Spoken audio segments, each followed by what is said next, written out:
Over the past 4 years, NewsX has been running a campaign supporting the leadership on the cause of reintegration of Pakistan-occupied Jammu Kashmir into India. We have spoken to stakeholders over many years and have delivered multiple deep dive telecasts into what will truly be required as the first steps for the reintegration of PoJK.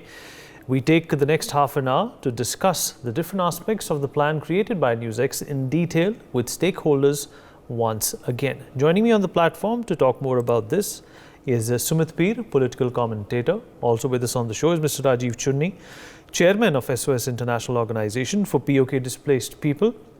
Mr. Utpal Kaul, political commentator, also joins us on the broadcast. Mr. Pranay Agarwal, who's a senior sociologist, is also here with us. And last but by no means the least, Mr.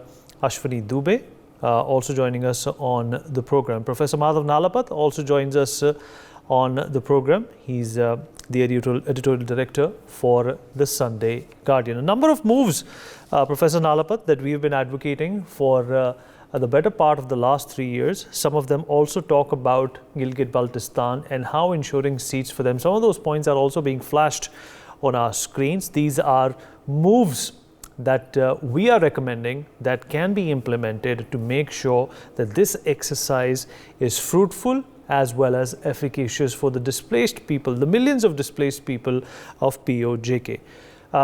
Professor Nalapat, in your opinion, what should be the priority at this point in time? This is something that I also asked of Mr. Rajiv Chunni, but the government, if it has to initiate something, it will have to be something that eventually is on autopilot and runs like a well-oiled machine. You're perfectly right, Vineet, and I think NewsX has done well to highlight the terrible injustice and tragedy that has befallen PoJK as well as the Kashmiri Pandit community, and in fact several other communities that were resident in the valley, but which were very cruelly, almost eliminated from there. About PoJK, let me say that this is a part of the world which has been criminally neglected by the government in Islamabad. The government in Islamabad treats PoJK as a colony. It treats it exactly the way a colonial country treats a colonized people. There are no rights. There's really no such thing as a right there, and very frankly, it has been filled with people who come from other parts of the world, and basically they're now filling it with Pakistanis. So one thing is very clear. One, India has to recover sovereignty back over PoJK.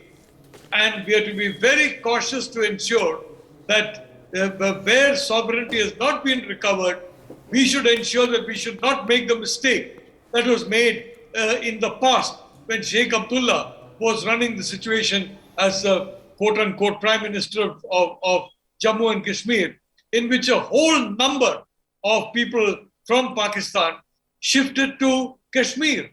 And that has been the bedrock of the current problems in Kashmir. A small minority of the population creates all the problems. And this minority is not a religious minority. The Muslims overwhelmingly are not in this group. It's a small minority of people whose loyalty is still to Pakistan and the military and were following their instructions. And all the problem, Sumit was talking about 90% of the money. Well, 99% of the problems comes from this small group. And unfortunately, it was the unwisdom of the government of India that permitted Sheikh Abdullah to welcome these people, thinking that there'd be a vote bank for him and his family, and he would, and his family would continue in office he could then carry it on his son, his grandson. We are seeing that now. So that's a very, very important point that we need to make very clear. The second point is there has to be representation in the Lok Sabha and in the Assembly for Kashmiri Pandits, and especially the Pandit community, and for PoJK. there has to be representation within the existing number of seats. It is absolutely essential that this be done and that the map be redrawn so that at least a few seats are given to members of the Pandit community and a few seats are set aside for time being, possibly through nomination, individuals from PoJK who have been victims of the pogroms and other injustices inflicted on them and who are no longer under the control of the Pakistan military. That is very important. We have to ensure that a second round of allowing, if I may say so, elements loyal to a hostile state to come and flood into that part of Kashmir that we still hold, because fortunately the army had reached that part before it was asked to stop by Prime Minister Nehru for some reason which I can't fathom even today. So this is important. Justice to the Kashmiri Pandits is important. Justice in representation of the PoJK voice is important, and the Pandit voice in the Lok Sabha and the Assembly. But very importantly, remember that it is the Pakistan military that is running PoJK, and the people there overwhelmingly are not Kashmiri at all by any stretch of the imagination. Absolutely. And folks, we are flashing a number of moves that can be implemented for the reintegration of PoJK, and some of those moves are eventually going to get the ball rolling for a number of people, millions of people in fact, who want to go back home. Ashwini Dubey, you can see the loop on our screens. There are absolutely necessary implementations that the government has to undertake. There are 13 lakh PoK refugees, and they definitely deserve voting rights from wherever they are at this point in time. The government has to set up that apparatus. There also has to be, I'm talking about move number 3, it passed us by just a few minutes ago, swearing in of refugee MLAs, Ashwini, representing places like Mirpur, Muzaffarabad, United Poonch. Now, these are areas, Ashwini, which at one point in time used to be gushing with the refugees who find themselves dislocated and displaced and are in India right now. There has been a letter which has been written by Mr. Rajiv Chunni. He's the chairman of the SOS International. It looks after and puts forth the point of view of the people who are wanting to go back and rehabilitate PoK. But at the same time, from a legal point of view, Ashwini, what should the government try and fix at first? Ashwini? Yes, Vineet bhai, can you hear me? Yes, Vineet? I can hear you now. Yes, Vineet bhai, there is a separate constitution in PoK. Separate constitution which is called the Azad Kashmir Interim Constitution Act 1974. So frankly speaking, the Pakistan government too does not have exclusive control over the PoK. So constitutionally, if we look into this, and as you have suggested in running a campaign, that we have to set up a parallel administrative committees inside our territory. And also the 13 lakhs refugees, as you mentioned, that we have to pick up the able leadership who can raise their voice in India and outside India and can say that we have been the part of the India. Because if we look into before the 1947, that it was the part of the Jammu and Kashmir, and in 1947 Jinnah's army supported by the Northwest Frontier Province only took over that, and this issue has not been settled as of now. And also by giving a seat, as you rightly pointed out, that by electing the representatives who are in India, and also saying that look, it has been the part of the Indian territory. It was the part of when the instrument of accession was signed by Maharaja Hari Singh, forcibly taken by the Pakistani army with the support of the tribes of that area. And now not only this, see, we have to forcibly, with the support of the army, to take over that, because historically wrong has been committed by the past government. So there is a time has come where we have to correct the wrong and ensure that the PoK exile in central cabinet in next reshuffle. This is one of the major points where we can look into it. And now I think that the India is having a able leadership and able voices here. So there is nothing wrong in claiming it. And in the meantime, till we claim the POK completely bring into the Indian constitution and within the territory of India, we can appoint all the district administration, district public member of parliaments, member of legislative assemblies, and also the interim government. So we can claim it over. It's nothing is wrong in it. Pranay Agarwal, if you can hear me. Yes, I can. Right, Pranay, of all the moves that you see on the screen, some of them also advocate about setting up parallel administration, obviously in absentia. It also talk about having DMs and DCs to make sure that the lawlessness and the complete flouting of rules, which is seen in POK, is adhered to some extent. But there is always this fear of Pakistan retaliating. There's always this fear of some sort of a glitch being propelled by the country of Pakistan. How can the government ensure that these impediments and these speed breakers do not come into the path of the rehabilitation and reintegration of the people who've been dislocated from POK? Yes. So Vineet, the integration, the Indian Parliament has way back in 1994 passed a resolution indicating that POK, the whole of Jammu and Kashmir, including POK, is an integral part of India. So that is our clear and stated position. But no matter how desirable it is to integrate the whole of POK, there are several impediments, and Pakistani mischief is only one of them that we'll have to factor into. There is that looming presence of China through the CPEC and the OBOR that we will have to factor into. There is a very real threat of Chinese aggression. If tomorrow India makes any move in POK, even if it is a non-military move like the ones which are being suggested. Secondly, we also have to factor in the access aspect of it. Pakistan side has far better access to POK than the mountainous terrain that we encounter from the Indian side. Also, the military option has not been exercised till date because of historical India's no first attack policy that has been followed by successive governments. Then, of course, there are extremist factions within POK who foment anti-India sentiment. That also needs to be taken care of. So how do you get the local people who are so, radicalized by these extremist elements on our side? That is something we'll have to work out. Ethnically, as of course, the population of POK is not Kashmiri. So that also poses a challenge for us as it does for Pakistan, right? Finally, we also need to factor in that all of the countries involved, India, Pakistan, and the Dragon, we are all nuclear capable countries. Absolutely. That is what also makes this POK issue that much more difficult to, upset the status quo. Right, you're absolutely right. Mr. Kaul, if you can hear me, sir. Mr. Kaul, if you're there with us, sir.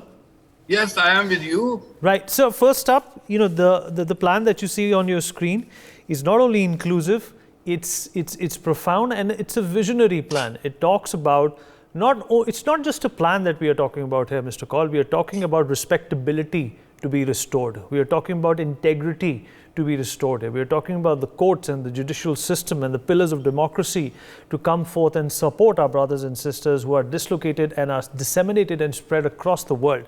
But at the same time, like Pranay also said, that you can have a plan, but you also have to value in and factor in impediments and problems that can come in when you're implementing that plan. And the first thing that comes to our mind is, of course, Pakistan.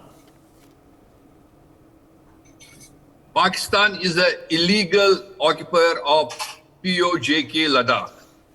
You see, these are three parts, and one part is of Kashmir, one part is of Jammu, and one part is of Ladakh. So when we say POK, we think it is only some parts of Kashmir. No, it is some parts of Ladakh, some parts of Jammu, and some parts of Kashmir too. But the most important thing is India is legally, constitutionally, and morally owner, and it is integral part of India. That all Indians and must be proud of that, and they must be determined to get it back. That is the first, is the determination. And I am thankful to Mr. Madhav Nalpat. He made my subject very easy, because what I wanted to say, he said that. Let me tell you that we had kept 25 seats for PoJK for last so many years, but we have not gone a step further. Only thing we have done is in 94 resolution during Narasimha Rao government, when we said that PoJK, we have one discussion will be with Pakistan. Kashmir is solved problem. One problem, that is how to get PoK back. And for Kashmiri Hindus, Sharda, the mother goddess of Kashmir, is in PoJK.